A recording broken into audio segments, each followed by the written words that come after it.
We viewed the writings of Tolkien to be not only a work of fantasy but also a work of heightened reality, and in the process he investigated or his interest in the world's cultures were investigated through his writings. And likewise, as we began to develop the different characters, creatures and cultures of Middle-earth, we also wanted to investigate them to a great degree, to create visual icons around each character and each race of characters. And in the process, of course, with all these different characters, Weta Digital has to complement it by creating these characters themselves. Each of these characters has their own selection of military moves, their own repertoire of military performances that they have to undertake, and all of these elements have to be woven into these characters with great subtlety to create a digital soldier that so closely complements the live action actor that there is no opportunity to see the difference.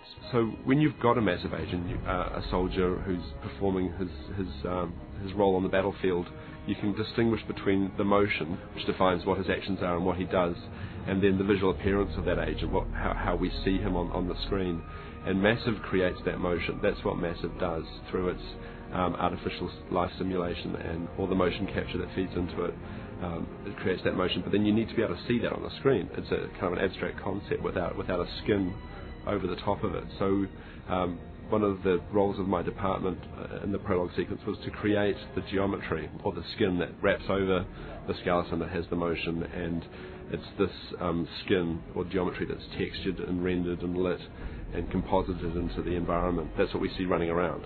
We just try and make the Massive agents look as much like the guys that they film on set, where you've got a shot like the Mexican wave shot, where the foreground is on set, and then beyond that it's Massive.